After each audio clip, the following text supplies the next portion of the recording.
रविंद्र सिंह जडेजा, या मैं कहूं कि सर रविंद्र सिंह जडेजा, नाम सुना है आपने? सुना ही होगा।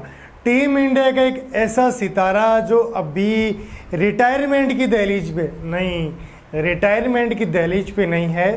36 साल का वो प्लेयर जो 1100 दिन से नंबर 1 ऑलराउंडर की भाई साहब पोजीशन पर विराजमान है। आपने ज़्यादातर नाम किसका सुना है? नाम सुना आपने भाई साहब इंग्लैंड के ऑलराउंडर बेन स्टोक्स का, जिसको अमूमन विराट कोहली सर्वाधिक जिसकी गाली निकालते, वही बेन स्टोक्स, बेन का टका, नाम तो सुना ही होगा आप सबने। उसी की बात होती है। इन दोनों को कंपेयर करें तो कौन सबसे बेहतर है, लेकिन ऑलराउंडर की भूमिका की बात आए तो बेन स्टोक्स का नाम ले लेंगे, उससे पहले रविचंद्र अश्विन, लेकिन जडेजा का नाम इतना आया नहीं है जितना आना चाहिए। टीम इंडिया और इंग्लैंड की जो सीरीज चल रही है, 4 टेस्ट मैच उसमें हो चुके हैं, 5वां टेस्ट मैच अभी चल रहा है, 2-1 से इंग्लैंड की टीम आगे है। आप कहोगे इस सीरीज में स्टार बन के कौन आया? क्या ऋषभ पंत, केएल राहुल, यशस्वी जायसवाल, टीम इंडिया के नवनिर्मित कप्तान गिल साहब, सबसे बेस्ट किसका आपको प्रदर्शन लगा? मैं कहूं कि मुझे लगा सर रविंद्र जडेजा का। 103 का एवरेज है, 500 से 5 मैचों में उसके अधिक रन है, विकेट है उसके पास, और फील्डिंग में तो अभी तक टीम इंडिया में उसका कोई सांगी नहीं भाई। जडेजा को फील्डिंग में तो कोई टक्कर दे ही नहीं सकता, ऐसा कोई है ही नहीं टीम इंडिया में। अब मैं चाहे हार्दिक पांड्या की बात करूं, चाहे मैं शुभमन गिल की बात करूं, आप सिंगल एक ऐसा लगा दो कि जो जडेजा जो जिस चीते की तरह भागता है, मैं कह रहा हूँ अगर चीता और जडेजा दोनों भाग रहे हैं ना, तो आप यकीन मान लीजिए, आंखें बंद कर लीजिए और टिक कर दीजिए जडेजा वाले पे, जडेजा आपको वहाँ दिखेंगे। जब T20 में संन्यास की बारी आई तो ये बंदा सबसे आगे खड़ा था, कि मुझे ऐसा लगता है कि जैसे विराट ने संन्यास ले लिया, रोहित शर्मा ने संन्यास ले लिया, अब मेरी बारी है कि मैं टीम पे बोझ नहीं बनना चाह रहा हूँ, मैं यहाँ से लीव कर रहा हूँ, छोड़ रहा हूँ सब कुछ, मुझे T20 नहीं खेलना। एकमात्र ऐसा प्लेयर जो कभी भी टीम पे अभी तक बोझ नहीं बना है। आपने विराट कोहली को क्रिटिसाइज करते हुए पिछले 4 सालों में मैंने जितने भी स्पोर्ट्स पर्सन हैं, जितने भी स्पोर्ट्स के चैनल, आप चाहे विक्रांत गुप्ता को ले लो, चाहे स्पोर्ट्स यारी को ले लो, चाहे आप कोई सा भी स्पोर्ट्स पर्सन हो जो स्पोर्ट्स की न्यूज़ डालता है, चाहे हमको ही ले लो, किसी को ले लो, हम भी किसी से कम नहीं है कर, उन्होंने विराट कोहली को इतना क्रिटिसाइज किया कि आपको बता नहीं सकते। आपको भी पता है कि किया ही है, सारी चीज़ें हुई है साथ में। रोहित शर्मा को भी बहुत सारी गालियाँ पड़ी हैं, महेंद्र सिंह धोनी को भी पड़ी है, मास्टर ब्लास्टर सचिन तेंदुलकर को भी पड़ी है कि आपका डाउनफॉल हो गया है, आप चल नहीं रहे हो, आप कम बैक कब करोगे। क्या आपने कभी सुना है रविंद्र सिंह जडेजा कम बैक कब करेंगे? कभी सिंगल, इतने साल का उसका करियर हो गया, 15-16 साल से वो टीम में खेल रहा है, आपने सिंगल किसी सीरीज में ऐसा सुना है कि रविंद्र सिंह जडेजा को बाहर निकाल देना चाहिए? ये एकमात्र इतिहास में ये पहला प्लेयर है जो भाई साहब, जो टीम का जो सेलेक्ट करता है, जो टीम सेलेक्ट करने वाले जो चयन करता है, उनके ऊपर भी ये दबाव डालता है कि आप मुझे बाहर निकाल के दिखाओ कि सर रविंद्र जडेजा को बाहर कैसे निकाल सकते हो। सिंगल कारण नहीं है, सिंगल कारण क्यों? पहली बात तो बेहतरीन ऑलराउंडर, अगर टीम को ऑलराउंडर चाहिए तो भैया आपके 1100 दिन से कौन आपका नंबर 1 है, तो नाम आएगा कि सर रविंद्र जडेजा।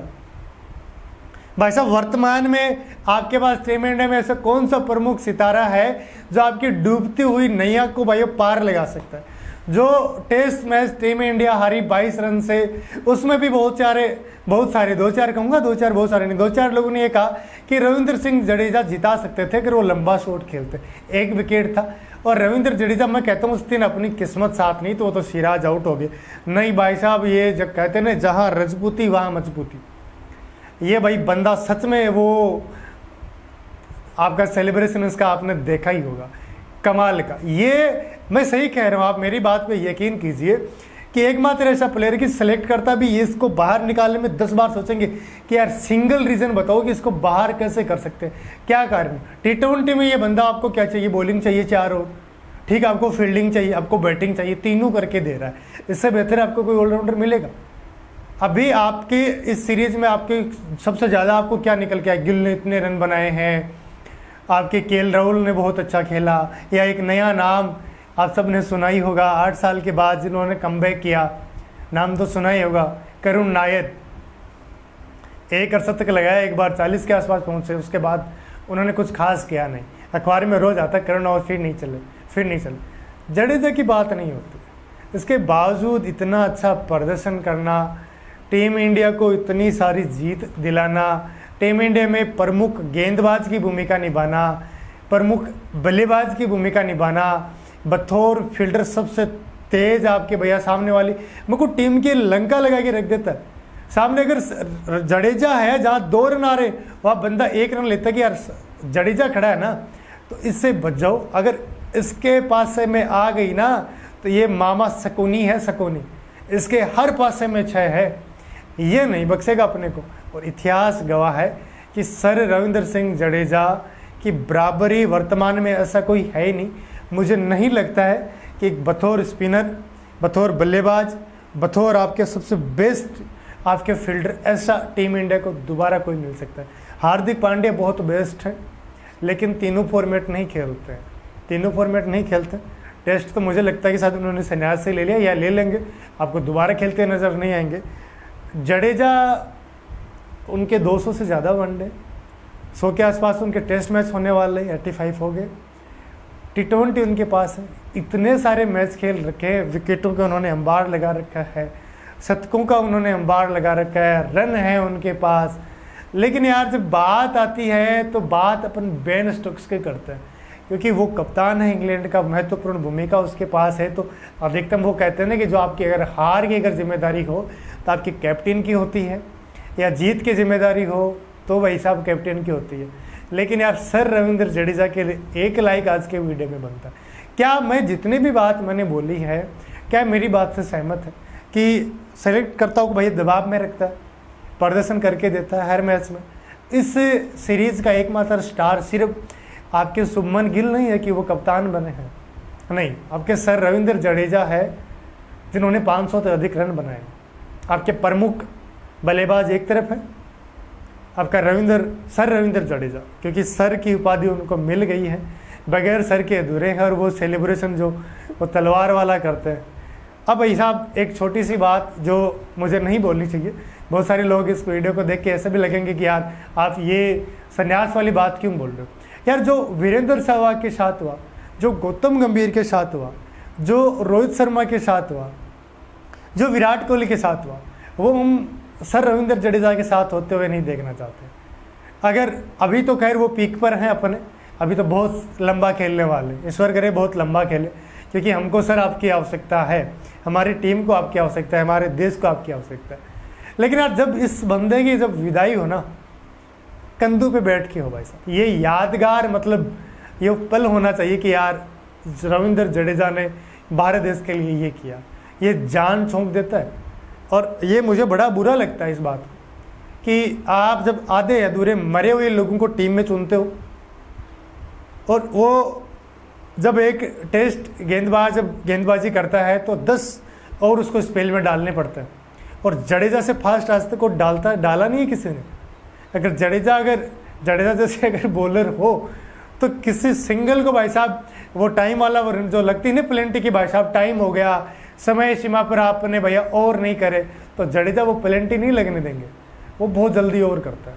और मैं ये कह रहा हूँ कि उन लोगों को कि जो कहते हैं ना कि 10 ओवर डालने पड़ते हैं, मरे हुए लोग हैं, एक टेस्ट में उनको रेस्ट करवा दो, अगले मैच में खेल लेंगे। 8 दिन का ब्रेक होता तो 8 दिन के लिए रेस्ट नहीं होती आपको। सिराज ने 5 मैचों में कंटिन्यू, में बुमराह की ओर इशारा कर रहा हूँ कि जब आपको पता आपको इतना वर्कलोड है तो फिर ठीक है ना, आप IPL खेलते हो यार, आप 16 मैच खेलते हो, आपको वर्कलोड दिखता नहीं है, पैसे दिखते हैं 16-17 करोड़ देश गया भाड़े में, क्या मतलब है देश का।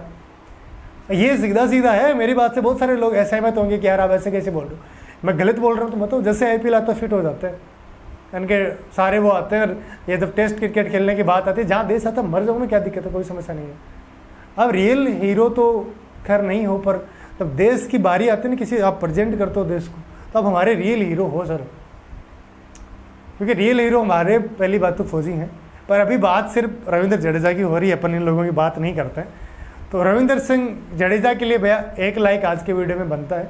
और कितने लोग मेरी बात से सहमत है कमेंट करके आप सभी साथी जरूर जाएगा कि आपको क्या लगता है कि सर रविंद्र जडेजा को क्या उतनी बेहतरीन विदाई मिल पाएगी जितनी मास्टर ब्लास्टर को मिली है। क्या सर रविंद्र जडेजा बेहतरीन ऑलराउंडर क्या टीम इंडिया को कभी मिल पाएगा, क्या इनकी कोई भूमिका निभा सकता है, ये सभी साथी ज़रूर कमेंट कर दीजिएगा। हमारा वीडियो आप सबको कैसा लगा है कमेंट करना भाई साहब। हम एक नया शो आप लोगों के लिए लेकर आए, तो ये जम के सपोर्ट करना, लाइक करना, सब्सक्राइब करना, शेयर करना और कमेंट किए बगैर नहीं जाना है। आप तमाम साथियों का बहुत बहुत धन्यवाद।